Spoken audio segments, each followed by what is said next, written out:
Assalamualaikum warahmatullahi wabarakatuh. Bismillahirrahmanirrahim. Alhamdulillahirabbil alamin. Wassalatu wassalamu ala asyrafil anbiya'i wal mursalin wa ala alihi wa sahbihi ajma'in. Asyhadu an la ilaha illallah wa asyhadu anna Muhammadan abduhu wa rasuluh. Allahumma salli ala Muhammad wa ala ali Muhammad kama shallaita ala Ibrahim wa ala ali Ibrahim fil alamina innaka hamidum majid. Sahabat percikan iman, alhamdulillah setiap hari Senin kita akan bahas buku yang ada di tangan saya, Tafsir Al-Hikmah. Di buku ini dibahas ayat-ayat pendek yang ada di juz ke-30, juz Amma. Dan mengapa kalau kita menghafal Quran cenderung kita menghafal juz ke-30 karena relatif suratnya pendek-pendek. Dan juz ke-30 ini 90% berbicara tentang keimanan, tentang akhlak, tentang akidah, dan hampir 90% ayat-ayat atau surat-surat yang ada di juz Amma itu makkiyah, yaitu ayat-ayat yang turun sebelum Rasulullah Shallallahu Alaihi Wasallam hijrah ke Madinah. Kita sedang membahas surat Al-Mutaffifin di Tafsir Al-Hikmah ini. Surat Al-Mutaffifin, surat ke-83, jumlah ayat seluruhnya 36 ayat. Alhamdulillah, 18 ayat sudah kita bahas dari surat Al-Mutaffifin. Sekarang kita akan memasuki ayat ke-18 dan seterusnya. Mari kita lihat ayatnya. A'udzu billahi minasyaitonir rajim. Kalla inna kitabal abrari lafi 'illiyyin. Sekali-kali tidak. Nah, kata-kata sekali-kali tidak itu maksudnya sungguh tak terbantahkan lagi. Kalla, sungguh tak terbantahkan lagi. Dalam bahasa letterleknya sekali-kali tidak. Maksudnya pasti yang akan dibicarakan ini sebuah kebenaran. Inna kitabal abrari lafi 'illiyyin. Catatan orang-orang berbakti, catatan orang-orang yang beramal soleh tersimpan dalam 'illiyyin. Wa ma adraka ma 'illiyyun. Tahukah Anda apa itu 'illiyyun? Apa itu 'illiyyin? Coba Anda lihat, sahabat-sahabat, ayat yang sebelumnya. Ini sekedar perbandingan saja. Kalla inna kitabal fujjari lafi sijjin. Sekali-kali jangan begitu. Kamu jangan ragu lagi bahwa catatan orang durhaka benar-benar tersimpan dalam sijjin. Ini juga sama. Ada kalimat wa ma adraka ma sijjin. Tahukah Anda sijjin itu apa? Kitabum marqum, yaitu kitab dokumen catatan amal yang sangat lengkap. Nah, ini juga sama. Di ayat 18 mirip sama. Kalla inna kitabal abrari lafi 'illiyyin. Jangan ragu lagi. Pasti catatan orang-orang berbakti itu pada 'illiyyin. Wa ma adraka ma 'illiyyun. Tahukah Anda apa itu 'illiyyun? Jadi kalau ayat menggunakan adraka itu untuk menunjukkan, memerintahkan agar kita lebih memperhatikan, lebih fokus merenungkan. Al-qari'atu mal qari'ah wa ma adraka mal qari'ah. Ini juga sama menggunakan wa ma adrak. Jadi banyak sekali sahabat-sahabat percikan iman, kalau kita telah Al-Quran, kalimat atau ayat yang menggunakan kata wa ma adrak. Di surat Al-Mutaffifin saja 2 kali. Ya, wa ma adraka mas sijjin. Tahukah kamu sijjin itu apa? Nah, kalau di ayat 19, wa ma adraka ma 'illiyyun. Tahukah Anda apa 'illiyyun itu? Kitabum marqum. Kitab dokumen berisi catatan amal yashhaduhul muqarrabun, yang disaksikan oleh malaikat-malaikat yang didekatkan dan dimuliakan Allah Subhanahu wa taala. Sahabat-sahabat Al-Hikmah, sahabat-sahabat percikan iman yang Allah muliakan, betapa agung dan mulianya orang-orang soleh. Sampai catatannya saja, catatan amalnya, dipamerkan kepada para malaikat. Disinilah saudara-saudaraku tercinta, kita berjuang mengisi detik-detik yang kita lalui dengan amalan soleh. Semoga catatan amal kita dipamerkan, ditunjukkan, diperlihatkan. Yashhaduhul muqarrabun, disaksikan oleh malaikat-malaikat yang didekatkan kepada Allah, malaikat yang dimuliakan oleh Allah Subhanahu wa taala. Jadi coba Anda bandingkan dengan ayat sebelumnya tentang catatan amal orang durhaka. Di sini sama sekali catatan amal durhaka itu hanya dikatakan di ayat 8, 9 yang sudah kita bahas, wa ma adraka masijin kitabum marqum. Tahukah kamu apa itu sijin? Sijin adalah kitab, dokumen catatan amal. Tapi langsung wailu yawma idzil mukadzibin. Celaka pada hari itu orang yang mendustakan. Jadi kalau catatan orang yang mendustakan itu tidak dipamerkan, langsung saja diberi sanksi. Sementara untuk orang-orang yang beramal soleh, ya, sahabat-sahabat sekalian, untuk orang-orang yang beramal soleh, sungguh secara eksplisit diungkapkan bahwa orang-orang soleh itu dipamerkan di depan para malaikat yang dimuliakan. Wa ma adraka ma iliyun kitabum marqum yashhaduhul muqarrabun. Sahabat-sahabat percikan iman, hidup itu pilihan sebenarnya. Jadi balik ke kita, in ahsantum ahsantum li anfusikum. Kalau kau berbuat baik, kebaikan untuk dirimu. Wa in asatum falaha. Kalau kamu berbuat kejahatan, berbuat keburukan, juga untukmu. Jadi Allah itu memberikan kebebasan kepada kita untuk memilih jalan hidup. Kalau kamu berbuat kebaikan, kalau kamu menanam kebaikan, kamu akan memanen kebaikan itu. Wa in asatum. Tapi kalau kamu menanam keburukan, falaha. Kamu pun akan memanen keburukan itu. Di ayat lain Allah firmankan, faman syaa'a falyu'min wa man syaa'a falyakfur.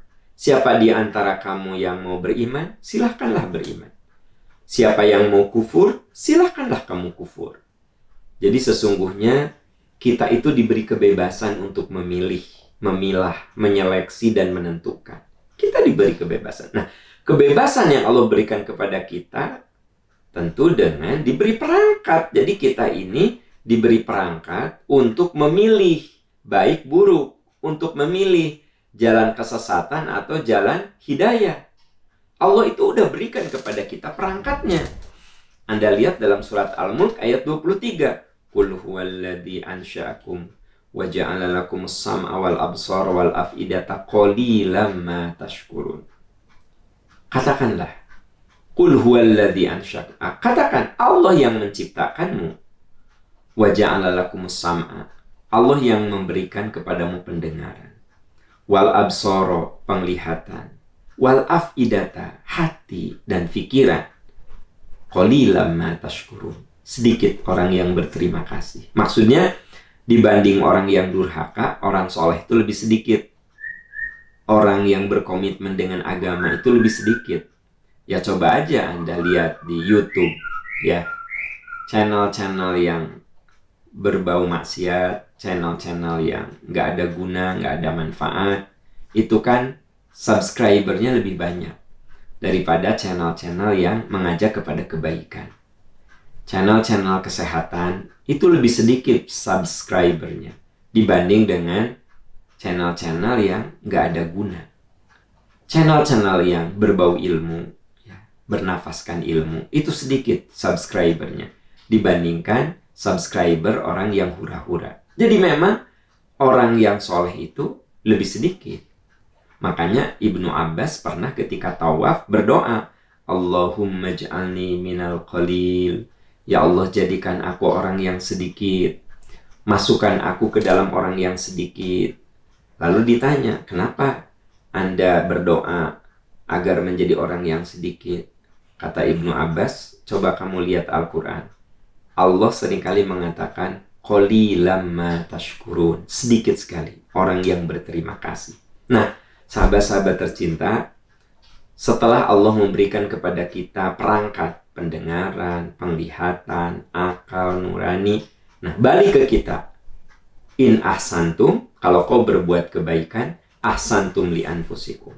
Maka kebaikan itu untuk dirimu. Wa in asatum, kalau kau berbuat keburukan, keburukan juga untuk dirimu. Nah, di dalam surat yang sedang kita bahas, Al-Mutaffifin, ayat 18-21, jelas sekali. Kalla inna kitabal abrori lafi iliyin. Sungguh catatan orang berbakti itu ada pada iliyin. Orang-orang yang berbakti, orang-orang yang menggunakan pilihan-pilihan dalam hidupnya itu pilihan terbaik. Pilihan kebenaran, pilihan hidayah, pilihan keridoan. Maka catatan amalnya ada dalam iliyin. Wa ma adraka ma iliyun. Tahukah kamu iliyun itu apa? Tahukah? Kitabum marqum. Iliyun itu adalah catatan amal. Kumpulan catatan amal. Yashhaduhul muqarrabun. Nah, catatan amal yang dipamerkan kepada para malaikat yang diagungkan. Malaikat yang didekatkan kepada Allah Subhanahu wa ta'ala. Sungguh ini penghargaan yang luar biasa. Bapak, Ibu, sahabat-sahabat percikan iman yang Allah muliakan, di ayat-ayat sebelumnya sudah kita kutip tentang firman Allah yang menyebutkan ketika orang-orang durhaka itu melihat catatan amalnya, mereka mengatakan, ya wailatana, aduh celaka. Ternyata dalam catatan ini tidak ada yang tersisa. Soghiratan wala kabiratan illa ahsoha wa wajadu ma'amilu hadiran. Ketika mereka melihat catatan amal, mereka katakan, celaka. Nggak ada amalan kecil, nggak ada amalan besar, nggak ada maksiat kecil, nggak ada maksiat besar. Semuanya mereka dapatkan. Wa wajadu, mereka dapatkan di dalam catatan itu hadiran, nampak. Nah, indah sekali saudara-saudaraku tercinta, kalau catatan amal itu kita terima, ternyata relatif amal-amal kebaikan kita lebih banyak dari amal keburukannya. Kalau kita tafakur, ya, manusia itu kan terikat oleh waktu, ya nggak? Terikat oleh umur. Nah, berkaitan dengan catatan amal, umur kualitas manusia itu ada 4. Pertama, syarunnas, manusia yang paling buruk. Manusia yang paling buruk itu adalah su'ul bidayah wa su'ul khotimah. Dari mulai balik sampai wafat, hidupnya diisi dengan segala keburukan-keburukan. Itulah yang disebut dengan syarunnas, seburuk-buruk manusia. Sudah bisa dipastikan catatan amalnya penuh dengan keburukan dan kegelapan. Penuh dengan kehinaan. Ini yang pernah kita bahas di ayat sebelumnya, ya. Di ayat 7 sampai dengan 9. Jadi ada orang yang jalan hidupnya itu yang dia tempuh su'ul bidayah wa su'ul khotimah. Dari mulai balik sesuai dengan perjalanan umurnya, dia isi dengan segala keburukan. Ketika belum nikah, orang tuanya capek dan lelah. Setelah menikah, anak istrinya lelah sampai mati. Bahkan orang kantornya juga lelah lihat kelakuannya. Jadi ada orang yang memang dari awal hidup, dari awal balik sampai wafat itu, hidupnya diisi dengan keburukan. Nah, ada juga orang yang paling rugi, yaitu orang yang awal hidupnya baik. Husnul bidayah wasu'ul khotimah. Awalnya sih baik-baik saja, soleh-soleh saja. Ya, dari mulai SMA soleh, kuliah soleh, awal bekerja soleh. Tapi begitu karirnya makin naik, ya mungkin bisa salah gaul, mungkin bisa lupa diri, mungkin bisa melupakan nikmat Allah. Akhirnya dia dengan perjalanan waktu terjerumus pada dosa dan maksiat sampai dia wafat dalam kemaksiatan. Itulah orang yang paling rugi. Nah, dua tipe ini catatan amalnya akan mengagetkan dia. Kitabum markum, dokumen amalnya itu menyedihkan. Bahkan orang itu akan mengatakan la yughadiru saghiratan wala kabiratan illa ahsaha wa wajadu ma amilu fiha hadiran. Mereka dapatkan semua perbuatan buruknya ada di situ. Ya. Nah, inilah dua tipe yang paling mengerikan yang kita berlindung kepada Allah. Jangan sampai diri kita semua dan anak-anak kita menjadi orang yang syarrunas dan abghadunnas. Orang yang paling buruk dan paling rugi. Ya. Paling buruk karena awal hidupnya buruk, tengahnya buruk, ujungnya buruk. Paling rugi, awal hidupnya bagus, tengahnya buruk, ujungnya buruk. Nah, kita berjuang untuk menjadi tipe orang yang kita sebut sebagai arbahun nas. Orang yang paling beruntung. Siapa orang yang paling beruntung? Mereka yang awal hidupnya buruk, su'ul bidayah, wa husnul khotimah. Awal kehidupannya buruk. Tapi alhamdulillah, dengan perjalanan waktu, menemukan cahaya hidayah, berubah pelan-pelan, tapi pasti. Dan ketika dipanggil oleh Allah, dia dalam keadaan dekat dengan Allah. Itulah fahuwa rabih, orang yang beruntung. Nah, ada juga khairun nas, sebaik-baik manusia. Siapa sebaik-baik manusia? Man tala umruhu wa hasuna amaluhu. Dari mulai balik sampai wafat, orangnya itu lurus. Bahkan dia diberi umur yang panjang. Khairun nas, sebaik-baik manusia, man tala umruhu wa hasuna amaluhu. Udah mah dia soleh sejak muda, dia meninggal sampai keadaan berumur, tua, tapi dia bisa istiqomah dalam kesolehan. Itulah saudara-saudaraku tercinta, orang yang robihun nas, orang yang manusia yang beruntung. Karena itulah orang yang paling baik, karena khairun nas, dari awal remaja sampai wafat dia itu soleh. Lalu orang yang dikategorikan khairun nas adalah anfa'uhum linnas. Dia itu juga orang yang banyak memberikan kemanfaatan pada orang lain.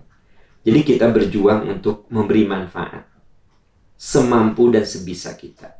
Minimal kita bisa memberi manfaat untuk keluarga kita. Syukur-syukur untuk sahabat dan teman kita. Syukur-syukur untuk masyarakat kita. Jadi kita oleh Allah diberi kapasitas untuk menjadi sumber kemanfaatan bagi orang lain. Nah, inilah 4 tipe manusia yang bisa masuk dalam kelompok-kelompok yang dijelaskan di ayat yang sedang kita bahas, surat Al-Mutaffifin. Apabila kita termasuk orang yang robih, beruntung, yaitu orang yang awal hidupnya buruk, tapi alhamdulillah sekarang kita berhijrah, kita menemukan pencerahan, maka yuk kita berpegang teguh dengan hijrah kita, dengan berpindahnya kita dari keburukan kepada kebaikan, dari pelit menjadi dermawan, dari pendendam menjadi pemaaf, dari zalim menjadi adil. Kita istiqomah, maka insya Allah kita akan masuk kategori inna kitabal abrori lafi iliyin. Sungguh catatan amal orang yang berbuat baik itu pada iliyin. Kitabum markum. Tahukah Anda wa ma adraka ma iliyun? Iliyun itu apa? Kitabum markum. Catatan amal yang baik, di mana di situ tercatat amalan-amalan soleh kita yang banyak. Yashhaduhul muqarrabun. di mana catatan itu dipamerkan, disaksikan oleh malaikat-malaikat yang didekatkan dan malaikat-malaikat yang mulia. Jadi pilihan kita cuma dua, sahabat percikan iman. Satu, syukur-syukur kita ini menjadi orang yang dari awal balik, dari muda sampai wafat nanti kita menjadi orang yang istiqomah dalam kebaikan. Itulah khairun nas, sebaik-baik manusia. Bahkan kita berjuang bagaimana anfa'uhum linnas. Kita banyak memberikan kemanfaatan kepada orang lain, minimal pada keluarga kita, pada lingkungan kita, pada masyarakat kita. Nah, maka percayalah, kalau kita melakukannya dengan tulus, dengan ikhlas, lillah, maka semoga kita masuk dalam kategori al-abror, kitab al-abror, catatan orang-orang yang berbuat kebaikan. Kalau kita tidak bisa seideal ini, awal hidup kita soleh, tengah soleh, ujung soleh, minimal sekarang sampai mati kita soleh. Oke lah, boleh jadi kita punya masa lalu buruk. Tidak ada masalah. Karena setiap orang tidak sama jalan hidupnya. Umar bin Khattab itu dari tipe orang yang masa lalunya sangat buruk sekali. Tapi kan beliau al-asyrah al-mubasysyaruna bil jannah. Salah satu di antara 10 sahabat yang disinyalir bakal masuk surga. Anda bisa bayangkan. Umar yang pernah membunuh anaknya. Kebayang nggak? Membunuh anak. Tapi kemudian Umar menjadi ahli surga. Karena apa? Beliau menemukan pencerahan. Beliau berhijrah. Dan kemudian beliau istiqomah dalam hijrahnya. Sampai kemudian menjadi pelanjut dakwah Rasul. Menjadi khalifah yang kedua. Saudara-saudara sekalian. Dan Nabi secara eksplisit mengatakan, Umar itu al-asyrah al-mubasysyaruna bil jannah. Salah satu dari 10 sahabat yang diberi kabar gembira akan masuk surga. Jadi kita ini bisa masuk tipe Abu Bakar. Kalau Abu Bakar memang dari muda sudah lurus. Jadi dari mulai belum diangkat jadi Nabi SAW, Abu Bakar tuh sobat. Sobat yang lurus lah, yang baik. Maka begitu Rasulullah mendapatkan wahyu, Rasul pertama kali berterus terang kepada orang yang di luar keluarganya. Jadi setelah bicara kepada istrinya, kepada temannya, itu Abu Bakar. Awal cerita beliau menerima wahyu kepada istrinya, Sayyidah Khadijah radhiyallahu anha. Nah, setelah itu beliau cerita kepada siapa? Kepada sobatnya, sobat dekatnya, yaitu Abu Bakar. Jadi kalau Abu Bakar tuh tipe yang dari awal hidup tuh udah lurus. Sampai wafat beliau lurus. Sampai bahkan menjadi khalifah, pelanjut kepemimpinan Rasul. Nah, kalau Umar tipenya masa lalunya buruk. Tapi kemudian hijrah, beristiqomah, dan wafat. Nah, saudara-saudaraku sekalian, pilihan kita hanya dua. Pilihan kita hanya dua. Kalau kita ingin mendapatkan kitab al-abror, catatan amal yang dipamerkan kepada para malaikat. Pilihan kita dua. Satu, menjadi orang yang paling baik. Dari awal kita sudah soleh, pertahankan kesolehan sampai kita dipanggil oleh Allah. Atau kalaupun kita tidak bisa ambil posisi yang ini, coba posisi yang berikutnya, yaitu boleh jadi kita punya masa lalu buruk, boleh jadi kita punya masa lalu ahli maksiat, tapi jangan khawatir. Jangan khawatir. Allah akan menerima segala pertobatan kita dengan segala kesungguhan, lalu kita berubah ke arah lebih baik. Illa man taba wa amana wa amila amalan salihah fa ulaika yubaddilullahu sayyi'atihim hasanat wa kana Allahu ghafurur rahim. Kecuali orang-orang yang bertobat dari segala dosa dan maksiat, lalu dia tingkatkan iman dan amal soleh, fa ulaika yubaddilullahu sayyi'atihim hasanat. Allah akan ganti keburukan-keburukannya dengan kebaikan. Wa kana Allahu ghafurur rahim. Karena Allah itu Maha Pengampun, Maha Penyayang. Di surat Az-Zumar ada penegasan lagi. Sekiranya kita punya masa lalu buruk, tapi kita ingin catatan amal kita ini kategorinya iliyin, catatan amal yang dipamerkan di depan para malaikat. Kalaupun masa lalu kita buruk, ada lagi ayat yang membuat kita harus berlapang, harus berbahagia, harus optimis.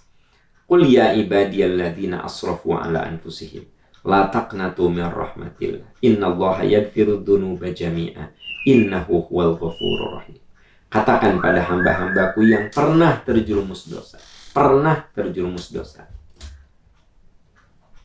Jangan kamu putus asa dari ampunan Allah. La taqnatu min rahmatillah. Jangan kamu putus asa dari ampunan Allah. Innallaha yaghfiru dzunuba jami'a. Allah akan ampuni dosa-dosamu seluruhnya. Seluruhnya. Sesungguhnya Allah itu maha pengampun, maha penyayang. Saudara-saudaraku tercinta, kita sekarang berjuang bagaimana catatan amal kita bisa dipamerkan kepada para malaikat. Ya tentu saja perjuangannya hari ini. Sampai kita wafat. Berjuang bagaimana catatan kita ini yashhaduhul muqarrabun. Bagaimana catatan amal kita ini akan dipamerkan di depan para malaikat yang dimuliakan oleh Allah Subhanahu wa ta'ala. Nah, supaya amalan kita ini dipamerkan, ya, supaya dibanggakan di depan para malaikat, ada beberapa amalan yang perlu dan wajib kita jalani seperti yang dijelaskan di dalam surat Ar-Ra'd. Coba Anda lihat surat Ar-Ra'd surat 13 ayat 20 sampai dengan 24. Ini cara upaya supaya kita bisa dipamerkan amalan-amalan kita di depan para malaikat. Alladzina yufuna bi ahdillah wa la yanqudunal mitsaq. Orang-orang yang berpegang teguh kepada janji Allah dan tidak menyalahinya. Saudara-saudaraku tercinta, kalau kita ingin amalan itu dipamerkan, kita harus berpegang teguh kepada janji kita kepada Allah.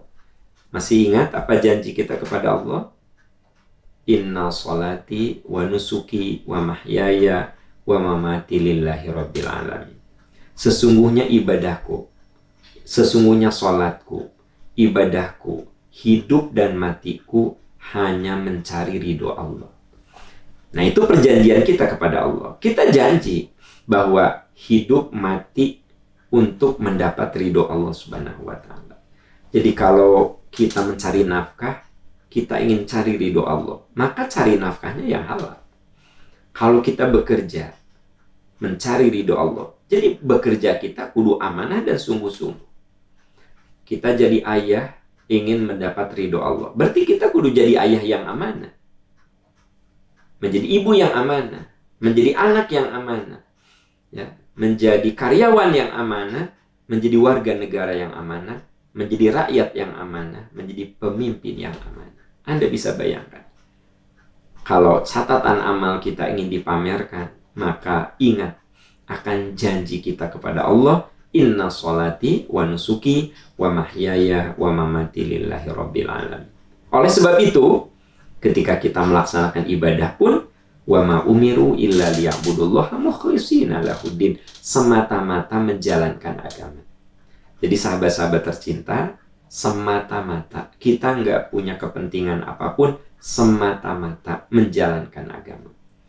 Kita Bapak mencari nafkah dari pagi sampai sore, sampai malam, sampai lembur, semata-mata menjalankan agama, bahwa kita wajib menafkahi keluarga dengan cara halal.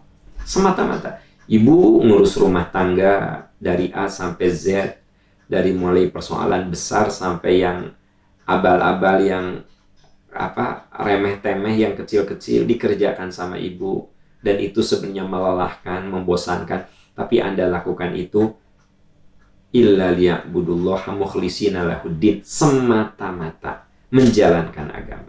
Nah, saudara-saudaraku tercinta, inginkah catatan amal kita dipamerkan? Yashhaduhul muqarrabun, dipamerkan di depan malaikat yang dimuliakan. Mulai dari situ. Ingat akan janji-janji kita kepada Allah. Kemudian yang kedua, walladzina yasiluna ma amarallahu bihi ayyusala. Kita kudu berjuang menyambung silaturahmi. Sambung silaturahmi. Jangan pernah memutuskan silaturahmi dengan siapapun. Sekalipun kepada orang yang tidak kita suka. Justru silaturahmi kita pahalanya makin besar ketika kita berbuat baik kepada orang yang buruk kepada kita. Nah, saudara-saudaraku tercinta, betapa pentingnya menjalin silaturahmi. Silaturahmi itu bisa diwujudkan dengan saling mendoakan. Saya dan Anda mungkin ada yang belum pernah bertemu secara fisik, ya. Mungkin secara digital pernah ketemu. Anda bertemu saya di Instagram, di YouTube, di televisi.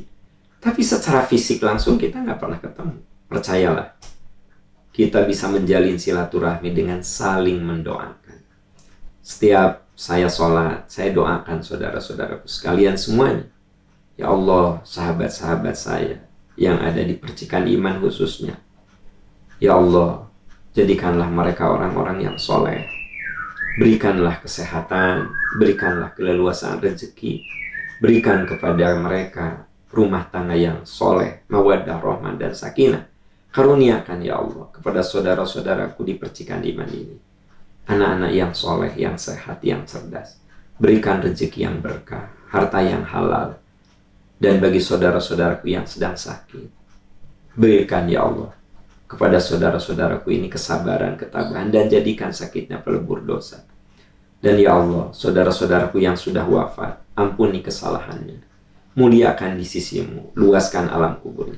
Saya tidak pernah bertemu Anda, tapi saya mendoakan Anda. Itulah silaturahmi saya dengan Anda. Begitu juga sama. Anda tidak pernah bertemu secara fisik dengan saya, tapi secara intelektual mungkin kita intens. Tiap pagi kita bersilaturahmi secara intelektual, ya. Anda mendengar kajian saya, Anda menyimak. Mungkin ada bagian yang Anda setuju, ada bagian yang tidak Anda setuju. Nah, setiap Anda sholat dan ingat saya, Anda doakan saya. Itu silaturahmi, teman-teman sekalian. Walladzina yasiluna ma amarallahu bihi ayyusholat. Orang-orang yang selalu menjalin silaturahmi. Kita sudah lulus. SD sudah lulus, SMP sudah lulus, SMA, S1, S2, S3 sudah lulus. Ingatlah, kita masih bisa tetap silaturahmi dengan guru-guru kita. Dengan cara apa? Mendoakannya. Ya, mendoakannya. Guru SD saya udah banyak yang wafat. Saya selalu mendoakan, ya Allah, ampuni guru-guru saya yang sudah wafat. Muliakan guru-guru saya, siapapun yang pernah mengajari saya dengan ilmu, ya Allah. Berikanlah jariah untuk ilmu yang diajarkan kepada saya. Bukakan ya Allah pintu-pintu ampunan untuk guru-guru saya. Nah, saya tuh silaturahmi dengan guru-guru saya. Walaupun secara fisik mungkin saya tidak bertemu, karena waktu yang memisahkan, situasi yang memisahkan. Dan ya Allah, semoga guru-guru saya yang masih hidup diberi kesehatan, diberi keberkahan, dibukakan pintu rezekinya, disolehkan keturunannya ya Allah. Saya ketika mendoakan guru-guru saya, baik yang sudah wafat ataupun yang masih hidup, sesungguhnya saya sedang menyambung silaturahmi. Saya sudah sekian lama tidak bertemu dengan teman-teman SD, ya, teman-teman waktu di pesantren, teman-teman waktu saya kuliah. Saya udah lama tidak bertemu. Hanya dengan beberapa orang saja saya berinteraksi di WA group. Itu pun tidak intens. Nah, setiap sholat saya doakan teman-teman seangkatan saya. Itu adalah silaturahmi. Jadi yang namanya silaturahmi itu tak selamanya harus bertemu. Tapi panjatkan doa kita. Itu sudah silaturahmi. Kalau kita ingin menjadi orang-orang yang amalnya dipamerkan. Makanya kita berjuang untuk menyambung silaturahmi. Wa yakhshawna rabbahum wa yakhafuna su'al hisab. Dan kita waspada dalam hidup, khawatir hisab kita itu buruk gitu. Nah, kalau kita ingin amalan itu dipamerkan di depan malaikat, apa katanya? Wa yakhshawna rabbahum. Kita takut kepada Tuhan kita dan takut akan penghisaban yang buruk. Kita bisa memanipulasi siapapun, tapi ada yang tidak bisa kita manipulasi, yaitu Allah Subhanahu wa Ta'ala. Maka berjuanglah untuk selalu khawatir dengan hisab yang buruk. Masih ingat di surat Yasin? Al-yawma nakhtimu ala afwahihim wa tukallimuna aydihim wa tashhadu arjuluhum bima kanu yaksibun. Pada hari hisab nanti kami tutup mulut mereka. Wa tukallimuna aydihim. Dan yang akan bicara itu adalah anggota badan mereka. Wa tashhadu arjuluhum bima kanu yaksibun. Seluruh badannya akan menjadi saksi atas apa yang mereka perbuat. Saudara-saudaraku tercinta, biarkanlah tubuh kita menjadi saksi atas amalan-amalan baik yang sudah kita lakukan. Lelah-lelah kita ini menjadi saksi yang terbaik. Kita harus khawatir kalau hisab kita itu sangat buruk. Sebab apa? Ketika hari penghisaban, kita akan menjadi orang yang paling egois. Paling egois. Saya tidak akan menolong anak saya, istri saya, ibu bapak saya. Apalagi teman saya tidak akan tolong. Seperti halnya ibu bapak saya, anak istri saya, teman saya tidak akan bisa menolong saya. Fa'idza ja'atis shakhah. Ketika hari penghisaban, yauma yafirrul mar'u min akhihi. Pada hari itu orang akan meninggalkan dan melupakan saudaranya. Wa ummihi wa abi, akan melupakan dan meninggalkan ibu bapaknya. Wa sahibatihi wa bani, anak, istri, cucu juga ditinggalkannya. Lalu apa? Likulli imri'in minhum yawma idzin sya'nu yubni. Setiap orang hanya menguruskan dirinya sendiri. Hanya egois dengan dirinya sendiri. Saudara-saudaraku tercinta, nah ini cara-cara supaya kita amalannya termasuk iliyin, termasuk catatan amal kitabum marqum yashhaduhul muqarrabun. Catatan amal yang dipamerkan di depan malaikat yang mulia. Yaitu apa? Jangan lupa janji kita kepada Allah untuk ikhlas. Jangan lupa untuk selalu bersilaturahmi. Dan yang ketiga, takutlah akan penghisaban yang buruk. Yang keempat, walladzina sabaru ibtigha'a wajhi rabbihim. Sabar menjalani kehidupan. Sabar menghadapi ujian kebaikan dan ujian keburukan. Saudara-saudaraku yang tercinta yang sekarang diuji dengan keterpurukan, biarlah dia jadi pintu surga. Keterpurukan ekonomi, keterpurukan kesehatan, keterpurukan rumah tangga.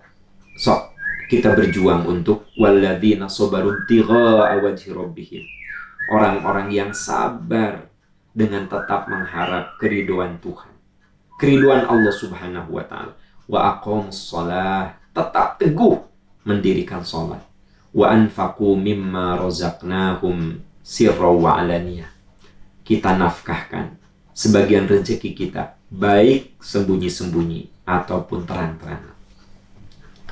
Mungkin Anda sering mendengar ajakan saya untuk berinfak, untuk berwakaf, untuk bersedekah.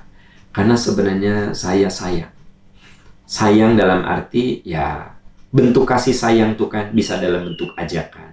Ya, seperti seorang istri minta kepada suaminya, udah atuh ayah berhenti merokok, berhenti merokok. Itu kan sebenarnya kasih sayang istri kepada suami ya. Sebenarnya suami kesel gitu dengar istri ngomel, berhenti merokok, berhenti merokok. Nah, udah tahu aku teh dari remaja juga suka merokok, kamu ngomong berhenti merokok.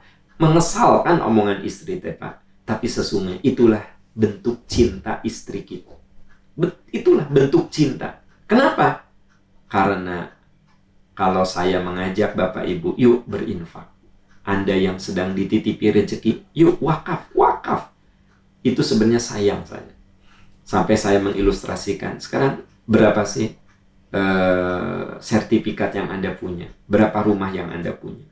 Kalau Anda punya 10 rumah, masa sih satu tidak Anda bawa untuk akhirat begitu? Kita jual, kita wakafkan. Apa sih susahnya? Kita dikasih 10 rumah coba. Masa satu pun tidak ada yang dibawa pulang? Kenapa? Wa anfiqu mimma razaqnahum sirra wa alaniyah. Nafkahkan. Apa yang Allah titipkan kepadamu, boleh kamu terang-terangan, boleh kamu sembunyi-sembunyi, yang penting kamu ikhlas. So, lakukan itu. Apa sih yang bisa kita lakukan? Supaya apa? kitabum marqum yashhaduhul muqarrabun, supaya catatan amal kita dipamerkan di depan para malaikat. Wa yadra'una bil hasanati sayyi'ah, dan biasakanlah kita membalas keburukan orang lain dengan kebaikan. Hindari jiwa dendam. Jiwa dendam itu hanya akan menghancurkan diri kita. Marah yang berkelanjutan, marah yang tiada reda, bara api kemarahan yang tidak pernah kita matikan, itu dendam namanya. Allah berfirman, kalau ingin jadi ahli surga, wa yadra'una bil hasanati sayyi'ah, balas orang-orang yang berbuat buruk itu dengan kebaikan. Balas saja. Minimal Anda doakan dia agar soleh. Misalnya saya difitnah, saya tidak perlu mendoakan buruk. Ya Allah, bukakan hati dia, bukakan rasa kebaikan dia, agar dia mengetahui apa yang dilakukannya itu salah, ya Allah. Dan ya Allah, lindungi dia dari segala keburukan. Kebayang nggak kalau saya mendoakan orang yang baik kepada saya, itu nggak ada challenge, nggak ada tantangan. Tapi kalau saya mendoakan kebaikan kepada orang yang buruk sama saya, luar biasa. Wa yadra'una bil hasanati as-sayyi'ah ulaika lahum uqbadar. Bagi mereka itulah tempat kembali yang baik. Bagi siapa?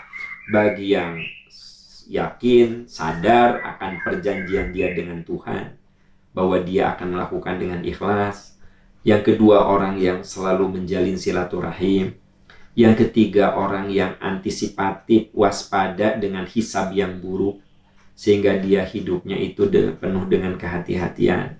Yang keempat adalah orang yang sabar dalam menjalani kehidupan, apalagi ketika kita diuji dengan penderitaan, kekurangan harta, problem dalam rumah tangga, penyakit. Sabar. Kemudian yang kelima, terus mendekatkan diri dengan Allah melalui sholat, melalui doa.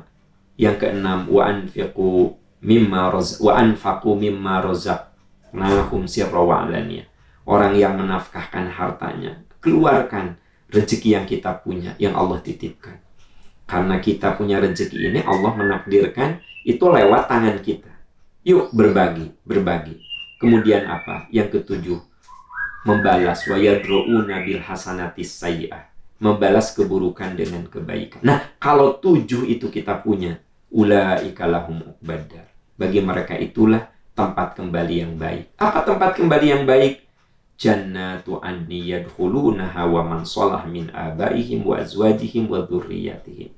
Tempat yang baik itu ketika mereka masuk surga, dan dalam surga itu mereka bertemu dengan orang-orang soleh dari nenek moyang mereka yang sama-sama soleh, pasangan hidup mereka, anak cucu mereka. Nah, ini yang paling indah dan ada kaitan dengan ayat yang sedang kita bahas.